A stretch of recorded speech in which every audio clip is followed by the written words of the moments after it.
আজকে তোমাদের বানিয়ে দেখাবো কুড়মুড়ে চিপসের রেসিপি। এই চিপসগুলো এতটাই টেস্টি হয়, ছোট থেকে বড় সকলের পছন্দ হবে। আর বানিয়েছি শুধুমাত্র ভাতের মাড় দিয়ে। এই ভাতের মাড় ফেলে না দিয়ে তোমরা এই চিপসগুলো বানিয়ে নিতে পারো। ভাতের মাড় দিয়ে চিপসগুলো বানালে খেতে বেশি মজার হয়। চলো বন্ধুরা, তাহলে খুব সহজে ঝটপট রেসিপিটা বানিয়ে দেখাই। এখানে নিয়েছি একটা মিক্সিং জার, তার মধ্যে দিয়ে দিচ্ছি রাতের বেঁচে যাওয়া ভাত। এখানে আমি 1 বাটি পরিমাণে ভাত নিয়েছি, তোমরা কম বেশি করে নিতে পারো ভাতটা। সম্পূর্ণ ভাত দিয়ে দিলাম।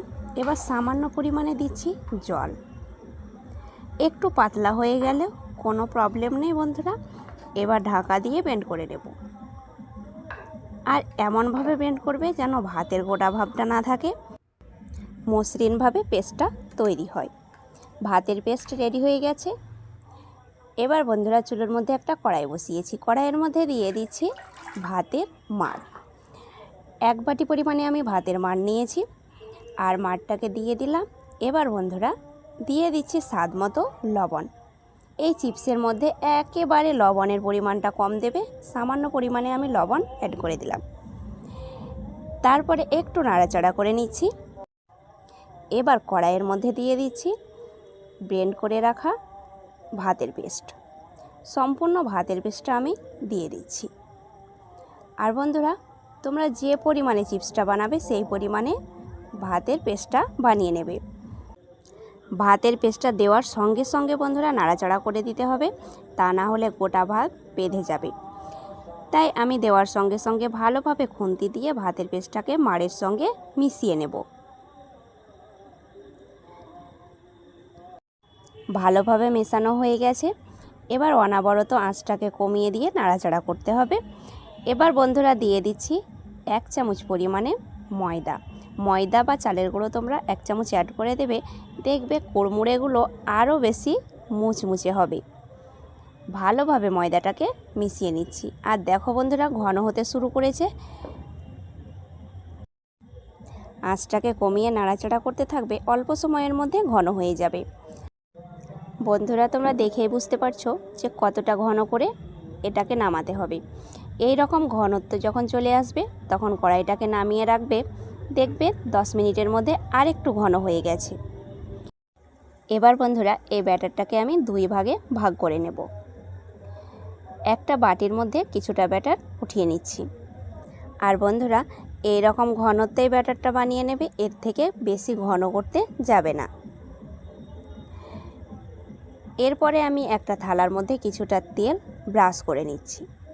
আর অবশ্যই যে থালার মধ্যে তোমরা চিপসগুলো বানাবে সেই থালাতে একটু তেল ব্রাশ করবে। এবার বন্ধুরা আমি গ্লাস দিয়ে প্লাস্টিক ব্যাগের মধ্যে ব্যাটারটাকে ভরে নেব। আর বন্ধুরা তোমরা সুজির প্যাকেট দিয়েও বানিয়ে নিতে পারো, লবণের প্যাকেট দিয়েও বানাতে পারো। সমস্ত ব্যাটার আমি প্লাস্টিক ব্যাগের মধ্যে ঢুকিয়ে নিচ্ছি। সমস্ত ব্যাটার প্যাকেটের মধ্যে ভরে নিয়েছি। এবার প্যাকেটের এক কোণাকে আমি কেটে নেব। আর বন্ধুরা শেপ মোটা করে তোমরা কাটতে পারো, আবার মিহি করে কাটতে পারো। আমি একদম মিহি করে কেটে নিচ্ছি। ডিজাইনটা যেন একদম মিহি হয় আর দেখতে ভালো লাগবে। তোমরা ইচ্ছে মতো ডিজাইন তোমরা বানিয়ে নিতে পারো। কাটা হয়ে গেছে। এবার আমি থালার মধ্যে ডিজাইনটা বানিয়ে নিচ্ছি। তোমরা গোল করেও ডিজাইনটা বানাতে পারো। আমি 4 কোণা করে বানিয়ে নিচ্ছি। কিভাবে বানাচ্ছি তোমরা অবশ্যই একটু ফলো করে দেখো। আর বন্ধুরা তোমাদের একটু বুঝতে অসুবিধা হবে যে কিভাবে আমি ডিজাইনটা বানাচ্ছি, কারণ সাদা চিপসগুলো আমি সাদা থালাতেই বানাতে শুরু করেছি। তাই তোমাদের একটু লক্ষ্য করে অবশ্যই দেখতে হবে যে ডিজাইনটা আমি কিভাবে তৈরি করছি। আর বন্ধুরা এই ডিজাইনেও তোমরা বানিয়ে নিতে পারো, আবার তোমরা ইচ্ছে মতো ডিজাইনটা বানাতে পারো গোল করে বা 4 কোণা শেপ করে। কিন্তু আমি একদম বাজারের মতো চিপসের ডিজাইনটাই বানিয়ে দেখাচ্ছি। এই ভিডিওটা আশা করছি তোমাদের সবার ভালো লাগবে। ভালো লেগে থাকলে অবশ্যই যে যেখান থেকে দেখছো একটা সাবস্ক্রাইব করে দেবে, আর পাশে থাকা বেল বাটনটি ক্লিক করে অল করবে, তোমাদের কাছে পৌঁছে যাবে নতুন নতুন রেসিপিগুলো। এবার বন্ধুরা আমি কালারফুল ডিজাইনগুলো বানিয়ে দেখাচ্ছি। আর এই কালারফুল ডিজাইনগুলো তোমাদের একটু অসুবিধা হবে না। আমি থালাটা চেঞ্জ করেছি। প্রথমে আমি 3 থেকে 4টা একটু দাগ কেটে নিচ্ছি, তারপরে মাঝখান বরাবর আবারও দাগ কেটে দিয়ে দিচ্ছি। দেখতে একদম দোকানের চিপসের মতো লুকটা চলে এসেছে। এইভাবে তোমরা চিপসগুলো বানিয়ে নিতে পারো। আর সমস্ত চিপস আমি একইভাবে বানিয়ে নেব। আর বন্ধুরা, এই চিপসগুলো বানানো খুবই সহজ। চলো তাহলে চলে যাচ্ছি ছাদের ওপর। সরাসরি ছাদের ওপরে রোদ্রে চিপসগুলোকে ভালোভাবে 1 থেকে 2 দিন শুকিয়ে নেব। আর শুকানোর পরে ফিরে আসছি। আর বন্ধুরা, ভালোভাবে চিপসগুলোকে আমি 1 দিনে শুকিয়ে নিয়েছি, তারপর তোমাদের দেখাচ্ছি।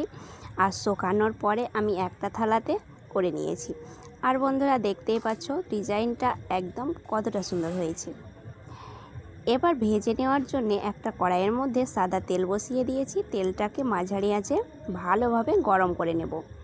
তেল গরম হয়ে গেছে। এবার বন্ধুরা, আমি চিপসগুলোকে ভেজে নিচ্ছি। কয়েকটা চিপস দেওয়ার পরে একটু নাড়াচাড়া করে দেব। দেখবে আস্তে আস্তে একদম কড়াই ভর্তি হয়ে গেছে। এতটাই ফুলকো হয় এই চিপসগুলো, আর মুচমুচে হয়, মুখে দিলেই মিলিয়ে যাবে। 1 ব্যাচ চিপস আমার ভাজা হয়ে গেছে। এবার আমি তেল থেকে উঠিয়ে নিচ্ছি। আর ভাজতে ভীষণই ভালো লাগে বন্ধুরা।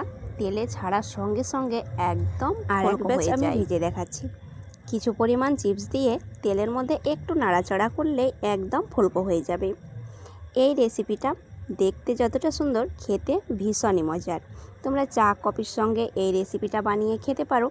আবার মুড়মুড়েগুলো ভেজে বয়েমে অনেক দিন পর্যন্ত স্টোর করেও রাখতে পারো। বছর জুড়ে সংরক্ষণ করে রাখতে পারবে এই চিপসগুলো। ইচ্ছে মতো ভেজে খেতে পারবে।